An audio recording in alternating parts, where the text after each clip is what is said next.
یہ وہ وقت تھا جب کہ ایک پینشن لینے والا جب بجلی کا بل ادا کر دیتا تھا تو اس کو یہ علم نہیں ہوتا تھا کہ میں اپنے غریب بیمار بچے کی دوا کہاں سے لے کے آؤں گا۔ یہ وہ وقت تھا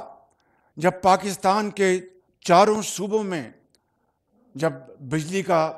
بل آتا تھا تو نہ صرف اس کے گھر میں غصے کی لہر دوڑتی تھی بلکہ وہاں پر ایک بیچارگی کا عالم ہوتا تھا، افسردگی کا عالم ہوتا تھا۔ یہ وہ وقت تھا جب دکاندار ہاتھ پر ہاتھ دھر کے بیٹھے رہتے تھے کہ کوئی گاہک دکان کی طرف آتا نہیں تھا، اور یہ وہ وقت تھا جب سرمایہ کار صنعت کار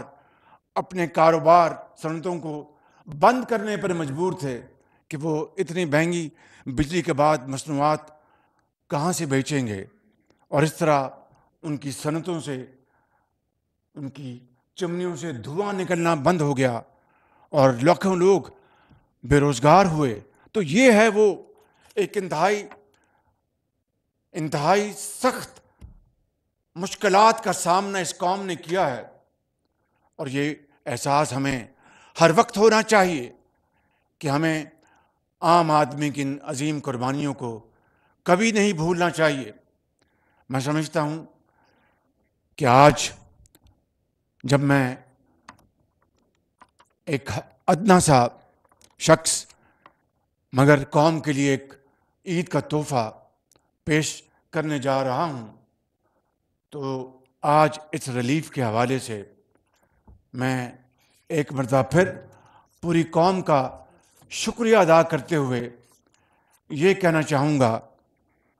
کہ اب ہمیں ان مسائل کو جنہوں نے پاکستان کے اندر 77 سال میں غربت کی طرف اس قوم کو دھکیلا، ان مسائل کو اگر ہم نے اب جڑ سے کاٹ کر نہ پھینکا تو میں آپ کو بلا خوف تردید یہ کہہ سکتا ہوں کہ پھر یہ سہولت اور آئندہ آنے والے مہینوں میں اور ریلیف وہ بے معنی ہو جائے گا کہ جب تک کہ ہم اس کینسر کو جڑ سے نہیں کاٹیں گے through surgical operation, antibiotic سے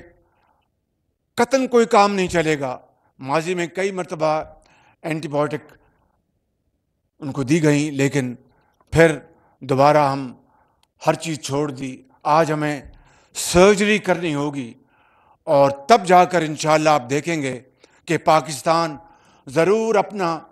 اقوام عالم میں عمومی طور پر اور اسلامی بلاک میں خصوصی طور پر اپنا کھویا ہوا مقام حاصل کر کے رہے گا، مگر اس کے لیے درست اور کڑے فیصلوں کی ضرورت ہے جو ابھی ہم نے پچھلے 1 سال میں کیے ہیں، اور ہمیں منزل کی طرف اب ہم قدم تیزی سے آگے بڑھا رہے ہیں جس کا پوری قوم کو ایک مدت سے انتظار تھا۔ میرے بزرگوں، بھائی اور بہنوں، انتہائی اختصار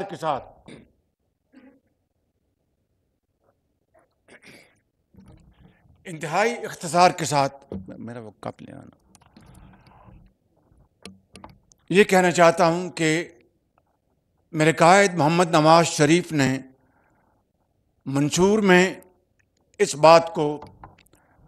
درج کروایا تھا کہ انشاءاللہ مہنگائی جو 2024 میں پہنچ چکی تھی اس کو 2026 میں سنگل ڈیجٹ میں لے آئیں گے، لیکن اس اللہ تعالیٰ کے بے پایاں فضل و کرم ہے کہ آج ابھی ہم 2025 میں ہیں تو مہنگائی سنگل ڈیجٹ میں آ چکی ہے۔ سنگل ڈیجٹ کا مطلب 9.5% بھی ہو سکتا ہے، 9% بھی ہو سکتا ہے، لیکن یہ مہنگائی آج الحمدللہ 1.5% تک آ چکی ہے، 38% سے۔ یہ اس مالک کا کرم ہے اور پوری قوم کی دعائیں، قربانیاں اور محنت اور اصرار کا نتیجہ ہے، اور یقیناً وفاقی حکومت اور صوبوں کی مشترکہ کاوشوں کا نتیجہ ہے۔ اسی طریقے سے آپ کے صرف ذہن میں رہنا چاہیے کہ پچھلے 1 سال میں پٹرول کی قیمتیں، جن میں یقیناً میرا اور آپ کا کوئی خاص عمل دخل نہیں ہے، کیونکہ عالمی منڈیوں میں ان کی قیمتوں کا انحصار زیادہ ہے، بہر کیف پچھلے 1 سال میں پٹرول کی قیمتیں ان میں 38 روپے کمی آئی فی لیٹر، اور بتانا یہ مقصود ہے کہ پوری اس خطے میں پٹرول کی قیمتیں آج بھی پاکستان میں سب سے کم ہیں۔ اور اسی طریقے سے آپ کو اچھی طرح علم ہے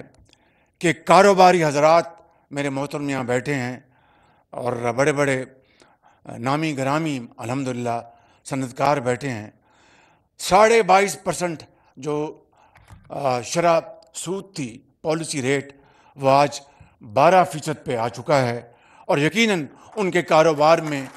جان پیدا ہوئی ہے۔ اسی طریقے سے ہم نے وفاقی کابینہ سے آسان کاروبار act, as of business act, کابینہ نے اس کی منظوری دے دی ہے، اور اس کے اوپر ہم انشاءاللہ آگے اب تیزی سے بڑھیں گے۔ ان حوالوں سے اور بھی اشاریے ہیں، لیکن میں آپ کا وقت نہیں ضائع کروں گا، اصل مقصد کی طرف آنا چاہتا ہوں۔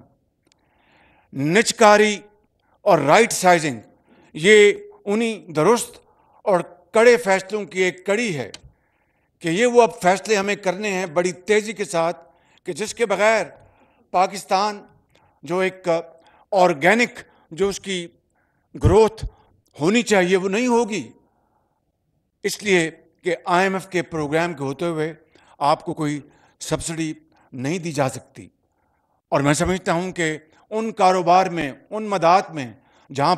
وہاں پر خود نیچرل گروتھ ہونی چاہیے، وہاں پر سبسڈی کے ذریعے اس کاروبار کو چلانا، میں سمجھتا ہوں کہ اپنے آپ سے زیادتی کرنے کے مترادف ہے۔ اسی حوالے سے 800 ارب روپے سالانہ آپ کے SOEs کے ہر سال ڈوب جاتے ہیں۔ اس غریب قوم کا خون پسینے کی کمائی ہر سال 800 ارب روپے، جب تک کہ اس کا مکمل طور پر خاتمہ نہیں ہوگا، اٹس لائک اے باٹم لیس پٹ، اس کا جب تک مکمل طور پر خاتمہ نہیں ہوگا، میں سمجھتا ہوں کہ ہم ترقی کی دوڑ میں آگے نہیں بڑھ سکتے۔ اس کے لیے باقاعدہ میکنزم بن چکا ہے، اور مجھے پوری امید ہے کہ پاکستان کے طول و عرض میں ہماری جتنی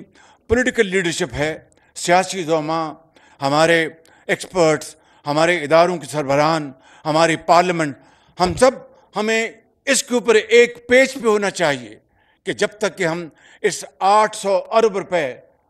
کا بندوبست نہیں کر سکتے، جب تک یہ قومی خزانے میں نہیں آتا، میں سمجھتا ہوں کہ تمام کاوشیں ادھوری کی ادھوری رہ جائیں گی۔ اسی طریقے سے جہاں پر کاروبار کے لیے، صنعت کاری کے لیے، میں بہت جلد اپنے صنعت کار بھائیوں اور ایکسپورٹرز سے دوبارہ میٹنگز کا اور میں سلسلہ شروع کرنے والا ہوں، وہاں پر فیصلے کرنے ہیں ہم نے انشاءاللہ۔ ابھی میں آپ کو ایک مثال دیتا ہوں، ابھی روزوں کے درمیان یا شاید روزوں سے ذرا پہلے ایک میٹنگ کی اپنے ہمارے جو ایگری بزنس کے ایکسپرٹس ہیں، تو ان میں سے ایک صاحب نے مجھے کہا کہ وزیر اعظم، کئی سالوں سے ہم لکھ رہے ہیں کہ جناب یہ جعلی جو ہماری جو بیج کی کمپنیاں یہ اپنا بنی ہوئی ہیں ان کو ختم کریں، کبھی کسی نے سنا نہیں۔ آپ یقین کریں کہ وہ شخص یہاں بیٹھے، میرے دوست یہاں بیٹھے ہیں، میں ان کا نام نہیں لے رہا لیکن ان کی مہربانی ہے، آپ یقین کریں کہ میں نے جب پتہ کروایا تو واقعی کئی سال سے سلسلہ چل رہا تھا۔ جب میں نے افسر شاہی کو پوچھا کہ جی یہ بات تھی، فلاں بات تھی، اور ہوا کیا، 1 ہفتے میں سب ہو گیا، سب ختم ہو گیا بالکل۔ تو یہ کرنے سے ہے، it is all about the will to do. آپ یقین کریں، آپ بتائیے کہ یہ ہے وہ ہماری، اور افسر شاہی میں بعض بڑے باکمال لوگ ہیں، عظیم پاکستانی ہیں، جنہوں نے واقعی ہر دور میں معیشت کا آگے بڑھانے کے لیے، پاکستان کی گورننس کو ٹھیک کرنے کے لیے کلیدی کردار ادا کیا۔ لیکن ایسے بھی لوگوں کی کمی نہیں جو صرف فائل لے کے بیٹھتے ہیں اور صبح شام گپوں میں گزارتے ہیں۔ وہ وقت چلا گیا، اب ہمیں میں سمجھتا ہوں کہ ایک نئی صبح کی انتظار ہے اور نئی صبح سورج طلوع ہوا چاہتا ہے. میں سمجھتا ہوں کہ اس حکومت میں اب ایسے کسی فرد کا قطعاً کوئی یہاں پر گزارا نہیں جو کہ قوم کا وقت ضائع کرے، چاہے وہ میں کیوں